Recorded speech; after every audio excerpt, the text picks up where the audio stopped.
No-flap overheads are practiced during transition sorties to maximize the number of no-flap landing attempts for training. In the event of an actual emergency requiring a no-flap, a straight-in approach should be flown. No-flap configurations require an additional 15 knots for both the final turn and the final approach. The faster airspeeds increase your turn radius, which in turn increase the required downwind displacement. As a result, you should plan on a 1.5 mile downwind displacement for a 1500 foot pattern and add an additional 0.1 nautical miles for every 10 knots of overshooting crosswind. Between initial and the break zone, you should clear for traffic by visually looking for potential conflict areas, using your eyes, using your ears to mentally locate other aircraft based on their radio calls, and finally using the TCAS as a last resort. This technique is known as the eyes, ears, and TCAS. Also look at your wind carrot on the MFD to determine what your downwind displacement should be and whether or not you should perch on time or early for the winds. Finally, double check your fuel to ensure that you are below the required 2,500 pound.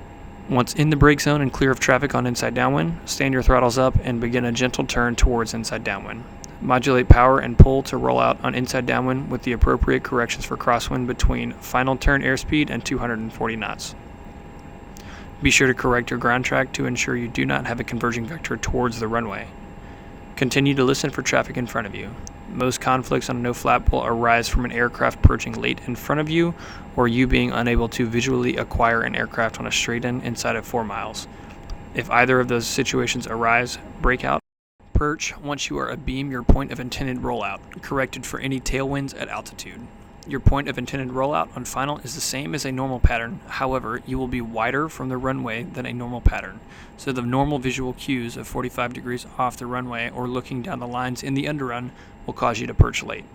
For a normal wind day, you should perch 1 mile from the end of the runway or slightly after the intersection pointed out to your right. A little bit tighter than intended, so we'll have a little bit of a divergent heading.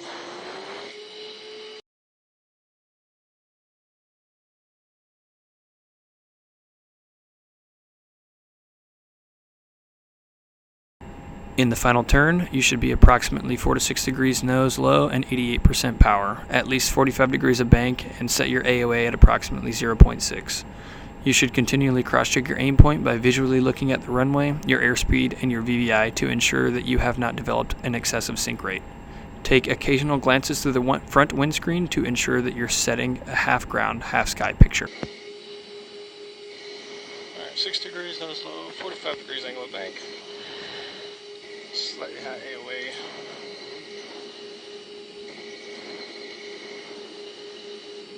And a slightly late perch based on having a tailwind. You should roll out at approximately 1 mile from the threshold and at 300 feet AGL. Input an early correction to fix your glide path if you're off of a 2.5 to 3 degree glide path. Realize that you also have a much different pitch picture due to the flap slab interconnect not actuating on a no-flap pattern, so it will appear as though your nose is quite a bit higher than a normal pattern. Additionally, the jet has far less drag on a no-flap pattern, so this will require a larger power reduction to slow down to final approach speed. Aim to be stable on glide path at green speed and trimmed off as soon as possible.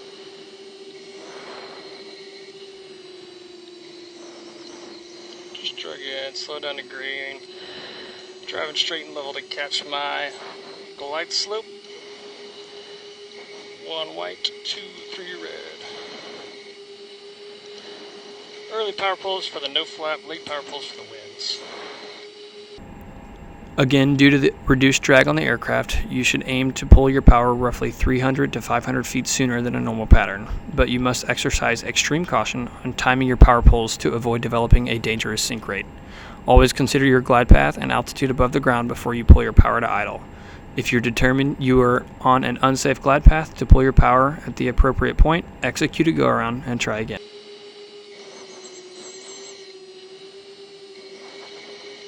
Evil 1, TAC initial 178. Evil 1, roger.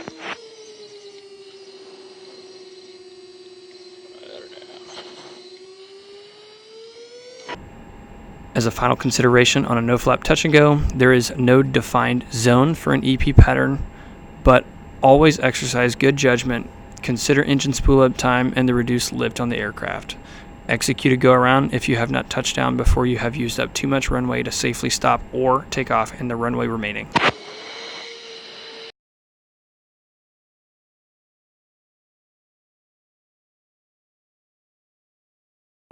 A real-time run-through without pauses for instruction is available if you wait until after the module complete screen disappears.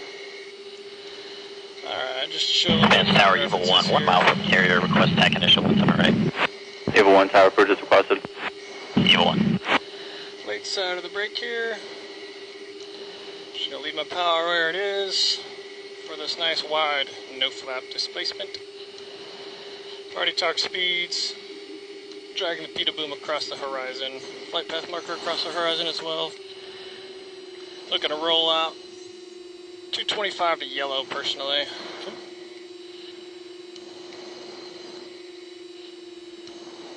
Get a little bit more of that. Alright, there's 225 below 240 gear. Checking it out, please. A little bit tighter than intended, so we'll have a little bit of a divergent heading. Checking it out, handing down through green, checking pressure flaps full, or correction flaps up intentionally. Alright, 1 mile beam air, roll out. High 80s, up to 45, 4 to 6 degrees, that's low. Insane 3, right base gear, touch and go, 17 right. 317 right, wind 18017, clear touch and go. Insane 3, clear touch and go, 17 right.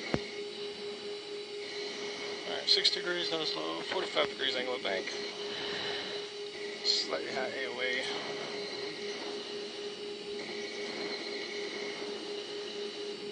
And a slightly late perch based on having a tailwind.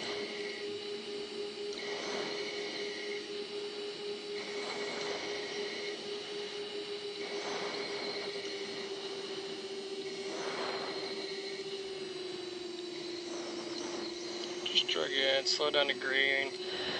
Driving straight and level to catch my glide slope. 1 white, 2, 3 red. Early power pulls for the no flap, late power pulls for the winds.